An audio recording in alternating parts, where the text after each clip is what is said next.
So Monica, you actually are a trained physical education teacher. Yes, that's right. So we often hear about how kids today are not fit and they don't exercise enough. Do you think that's true? I think it is true, yes.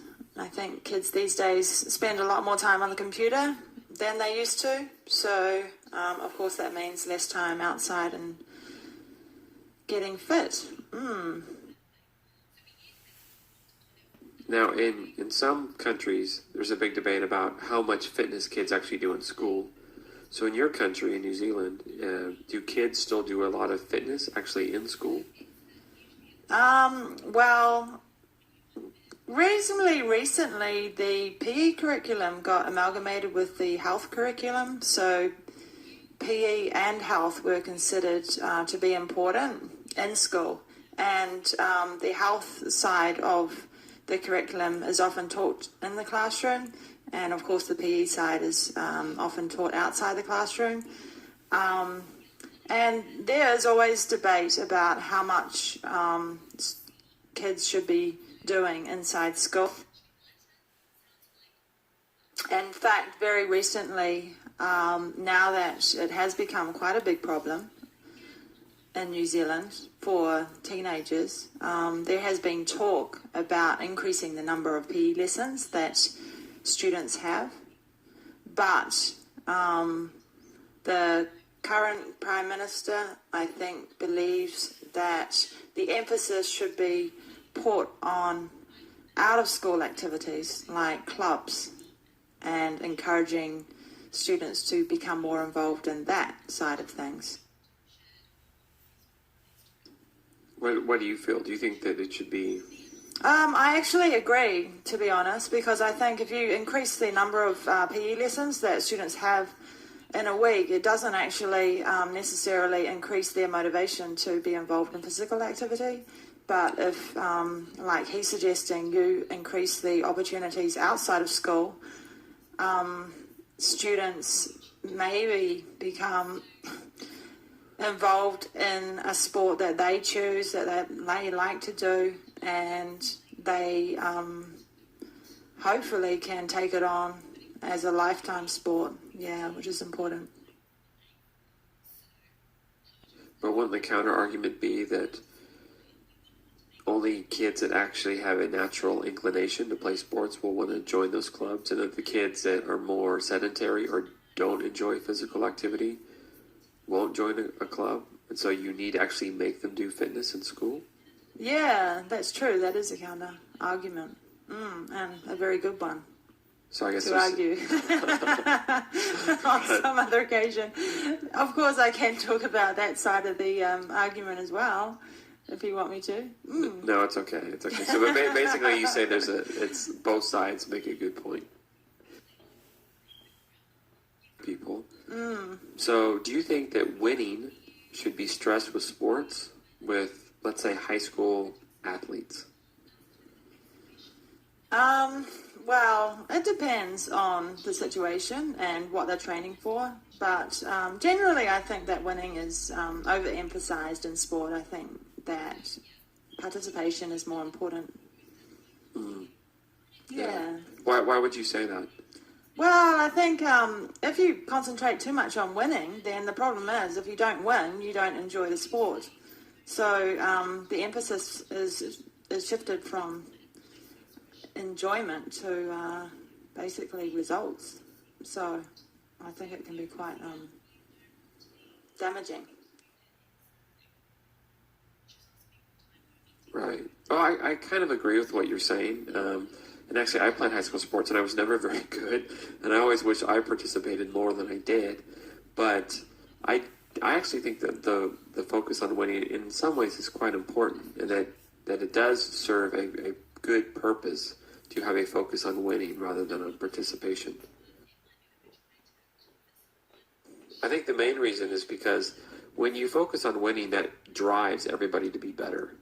So if you want to win, if you want to be on the team, etc., you have to force yourself to be better, and it's the carrot on the end of the stick, and it makes people train harder, work harder. It sets a goal for them, And it kind of prepares them for life that sometimes you fail and sometimes you don't get what you want. And so that's why sports and the whole focus on winning is good, because it's exactly how life is in the real world. I would tend to argue the other way and say that actually sport doesn't reflect life in terms of winning and losing. I mean, let's take a work situation. It's not about winning or losing. It's about cooperating with people that you work with. And so if you have had an upbringing where you've been in a sports team that has been overly competitive, you could transfer that competitiveness into a workplace, and it can be counterproductive because it may mean that you're just not very good at being a team player in a work environment. That's actually a really good point. But you could also argue that actually, even a work environment is like sport, and that you have teamwork and you have to work together. And if you don't work together in a very productive way, maybe you'll be out of a job or your company won't be productive. So you need to have that instinct to continually drive to be better than other people. And it sounds really brutal, but I think that's just how business works. Well, you're talking about work being business, but I mean, I'm a teacher, and it brings me to quite an interesting discussion that's taking place now in teaching, which is two different kind of political views, really, in terms of teachers, because people want high standards in terms of their teachers, and one idea is to rate teachers in comparison to other teachers and basically give the top teachers incentives so that they get paid more than teachers who aren't as good as them. But the counter argument to that is that it creates a really hostile environment in the workplace, and in a school where you really need teachers to work together. I'm not sure that that's the best way to go. Yeah, well, that's another debate for another day. But, is that a cop out or what?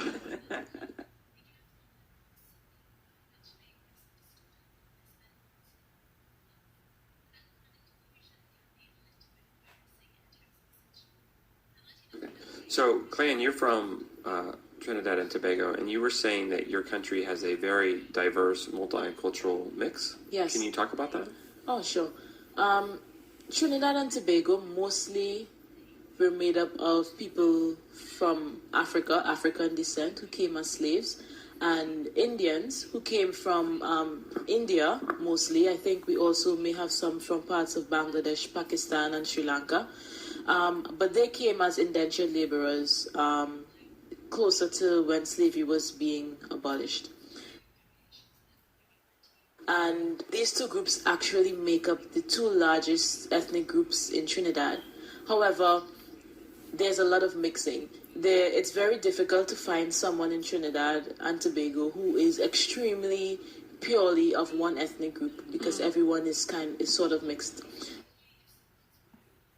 We have also a lot of whites or Caucasians who are native to Trinidad and Tobago, who speak exactly like me with my Caribbean accent. And many people find it very strange because they will walk around in Trinidad and think that they're tourists, but realize that they're actually native Trinidadians. And many also come from Europe to settle in Trinidad after retirement and have their families here. So this is how they came to stay here. And many tourists from all over Asia come to Guam to scuba dive because there are great spots, and it's the closest U.S. soil they can get to. Ah, I see. But in Australia, in the Great Barrier Reefs, there's lots of dangerous animals. Is that the case in Guam as well? Or? Well, actually, that's funny you should ask. There has been a recent article about a guy in Guam, a very young guy who was scuba diving, and he got stung by a lionfish. Oh. But that is the extent of the dangerous animals of Guam. You'd have to go out into the deep sea to find more dangerous animals. But I think the most dangerous ones we have are quite small. Things like the lionfish, which I just mentioned. He just got stung, but it wasn't anything terrible. We do have reef sharks, but they are not great white sharks, so they're quite small. And smaller poisonous things like triggerfish. Those you just have to be careful about whenever you're scuba diving. But other than that, there's not much dangerous in the sea. Great. In Australia, there's lots of snakes as well. Is there snakes in Guam? Oh, yeah. There's plenty of snakes in Guam. One of which is very famous is the brown tree snake. Now, the brown tree snake was brought over to Guam a long time ago in cargo ships when it hid in the cargo, and the cargo was unloaded onto the docks of Guam.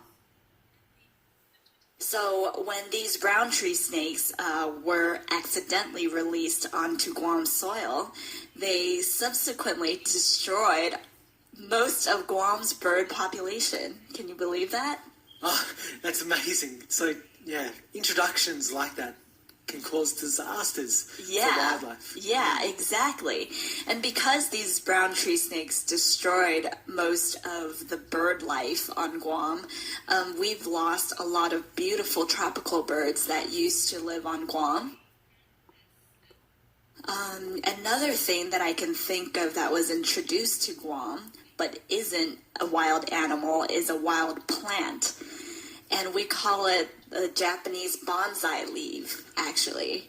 And I believe bonsai means suicide or something in Japanese.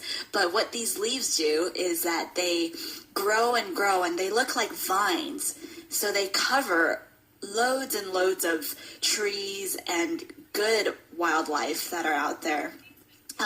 Plant life. And they keep these plant life from growing because they essentially ambush them and keep sunlight from ever reaching them. Oh, that's really interesting. Yeah.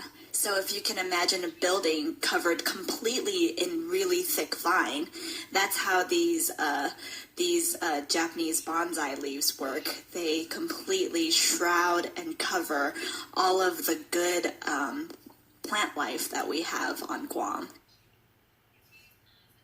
So we've lost a lot of good plant life, beautiful different types of leaves and bushes and flowers. Yeah. So in addition to losing all of our bird life, we've also lost a lot of this plant life to this introduction of a foreign plant species to Guam.